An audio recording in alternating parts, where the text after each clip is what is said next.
comme en 2000, comme ça s'est passé hier devant la commission électorale, comme ça se passe en ce moment à Bonoua ou à Yopougon, le peuple digne de Côte d'Ivoire descend massivement dans la rue et dit non à la forfaiture d'Alassane Dramane Ouattara et le fait aujourd'hui, maintenant, sans attendre l'élection présidentielle. Que ce soit à Boasso, à Divo, à Bondoukou, à Guiglo, à Ferké, à Danané, à Yakro, à Gagnoa, n'importe où, partout en Côte d'Ivoire, vous sortez et vous dites non à ce viol de trop, vous, le peuple souverain. Les amis, je pense que vraiment, il faut qu'on soit sérieux un jour. Alors, comment vous voulez être indépendant si c'est les autres qui financent les élections dans votre pays? Franchement, on connaît tous l'adage qui dit que c'est la main qui donne, qui commande. Mais si c'est la France qui finance, si c'est l'Union européenne qui finance, si c'est l'ONU qui finance, bon, mais dans ce cas-là, c'est la France, c'est l'Union européenne et c'est l'ONU qui vont diriger la Côte d'Ivoire. C'est aussi simple que ça. Donc, tous ceux qui applaudissent quand vous voyez ce genre d'informations-là, vraiment, il faut fermer vos bouches quand les gens vont parler d'ingérence. Parce que vraiment, ça, c'est des foutaises, quoi. Et puis en plus, alors on veut nous expliquer qu'en 2020, la Côte d'Ivoire que l'on décrit comme la locomotive de la sous-région, comme la 5e puissance économique mondiale en termes de croissance, comme on nous l'a rabâché ici, que ce pays-là donc a encore besoin de mendier pour organiser une élection qui va désigner celui qui va diriger le pays. Pour les plus jeunes d'entre vous, je voudrais faire un petit rappel historique. Alors peut-être que vous ne le savez pas, mais en 1999, il y a eu un coup d'État militaire en Côte d'Ivoire qui a été suivi d'un gouvernement de transition qui avait pour objectif d'organiser le plus rapidement possible l'élection présidentielle pour remettre le pouvoir aux civils. Le ministre du budget de ce gouvernement de transition s'appelait Mamadou Koulibaly, le même de leader là. Il avait 43 ans à l'époque et il est jusqu'à ce jour le seul ministre qui a réussi à organiser un référendum constitutionnel, une élection présidentielle et des élections législatives uniquement sur fonds propres ivoiriens. Je répète, il n'y a aucun franc qui soit venu d'ailleurs que des ressources de l'État de Côte d'Ivoire. C'est possible, Mamadou Koulibaly l'a prouvé. Quand on fait preuve de rigueur, quand on fait preuve d'intégrité, de compétence, on peut se gérer en toute souveraineté. Alors, l'évocation de 2000 m'amène à la thématique du 3e mandat de M. Ouattara. En effet, le président de la République d'alors, le général Guéhi, avait les mêmes conseillers penchés que M. Ouattara aujourd'hui, notamment Adama Bictogo, et il a voulu lui aussi ignorer l'aspiration profonde du peuple ivoirien à des changements positifs. Et comme lui aussi, il a voulu utiliser l'armée pour impressionner les populations. Mais en 2000, le peuple était debout. Le peuple s'est levé et puis il a mis en déroute le général et ses militaires quand ceux-ci ont voulu commettre un hold-up électoral. Et c'est exactement ce qui attend M. Ouattara maintenant. Ce monsieur-là s'est levé en 2016. Il a rédigé tout seul dans son coin une constitution qui l'arrangeait.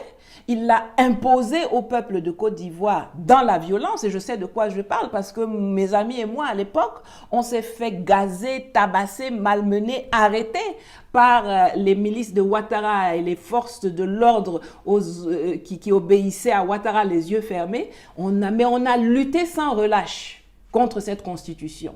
Malheureusement, on n'était pas assez nombreux et le crime a été commis. Et puis, c'est le même là qui se soulève 4 ans après et qui décide de violer lui-même la propre constitution qu'il a imposée aux Ivoiriens en 2016. Mais est-ce que c'est normal? Est-ce que M. Ouattara est normal? À l'époque, j'anticipais déjà que M. Ouattara voudrait se représenter en 2020 et que c'est pour ça qu'il insistait pour qu'on passe à une 3e république. Mais lorsque la version finale est sortie, nous avons tous constaté que l'article 183 de la nouvelle Constitution instituait la continuité législative. C'est-à-dire que toutes les dispositions de l'ancienne Constitution, qui n'étaient pas modifiées par la nouvelle, demeuraient en vigueur. Et c'est ce même article 183 qui empêche de facto la candidature de M. Ouattara en 2020. Alors, on a tellement bavardé à l'époque là-dessus que le gouvernement avait même écrit sur son site web pour confirmer que Ouattara ne pourrait pas être candidat en 2020. Mais comme aujourd'hui, ça ne les arrange plus, ils ont tenté, comme de vulgaires pieds nickelés, de faire disparaître le site, sauf qu'à l'ère du digital, là, rien ne disparaît et que le site peut toujours être consulté sur Internet. Donc, désolé, ça n'a pas marché. Aujourd'hui, c'est le 7 août. Et aujourd'hui, normalement, la Côte d'Ivoire célèbre ses 60 ans d'indépendance. Mais aujourd'hui est un jour de tristesse, c'est un jour de deuil. Non seulement parce que la Côte d'Ivoire n'est toujours pas indépendante, puisque même pour ces élections, elle a besoin d'aller mendier l'argent des autres pour les organiser, mais aussi parce que la Côte d'Ivoire a été violée hier par celui-là même que les populations avaient désigné pour prendre soin d'elle. Mais nous pouvons décider que ce jour est le premier jour du reste de la vie de la Côte d'Ivoire. Vous avez deux options. Soit vous vous mobilisez massivement pour battre Ouattara à son propre jeu dans les urnes, et dans ce cas, vous allez signer massivement les parrainages pour Mamadou Koulibaly. Le 31 octobre, vous sortez massivement pour aller voter Mamadou Koulibaly, et à la fermeture des bureaux de vote, vous restez massivement sur place pour surveiller le dépouillement et suivre les urnes jusqu'à la commission électorale pour empêcher la CEI et Ouattara de commettre un hold-up électoral et de dénaturer votre choix dans les urnes. Ou alors, et c'est la deuxième option, comme en 2000, comme ça s'est passé hier devant la commission électorale, comme ça se passe en ce moment à Bonoua ou à Yopougon, le peuple digne de Côte d'Ivoire descend massivement dans la rue et dit non à la forfaiture d'Alassane Dramane Ouattara et le fait aujourd'hui, maintenant, sans attendre l'élection présidentielle. Que ce soit à Boasso, à Divo, à Bondoukou, à Guiglo, à Ferké, à Danané, à Yakro, à Gagnoa, n'importe où, partout en Côte d'Ivoire, vous sortez et vous dites non à ce viol de trop, vous, le peuple souverain. Je pense que ce n'est un secret pour personne que j'ai personnellement une préférence pour la deuxième option. Je pense aussi, et ce pour terminer, qu'il est important que les populations adressent aussi un petit message à la communauté internationale qui est en train de cautionner la forfaiture de M. Ouattara. Je pense que les populations doivent faire savoir aux diplomates, aux ambassadeurs que cette année 2020, là, ça ne sera pas comme en 2010. Et que cette fois-ci, là, tout le monde va payer les pots cassés quand ça va se gâter. Leurs entreprises et leurs ressortissants, tout comme les entreprises et les ressortissants ivoiriens.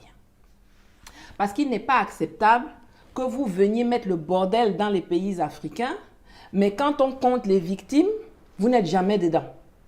Comme on dit chez moi, si tu ne peux pas m'arranger, il ne faut pas me déranger.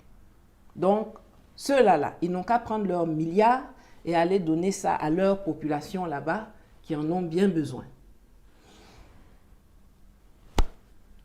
La Côte d'Ivoire n'est malheureusement pas indépendante, mais vous pouvez décider aujourd'hui de prendre le chemin de la liberté, de prendre le chemin de la souveraineté et de ne jamais faire demi-tour. Et c'est pour ça que je vous souhaite que la liberté soit avec vous.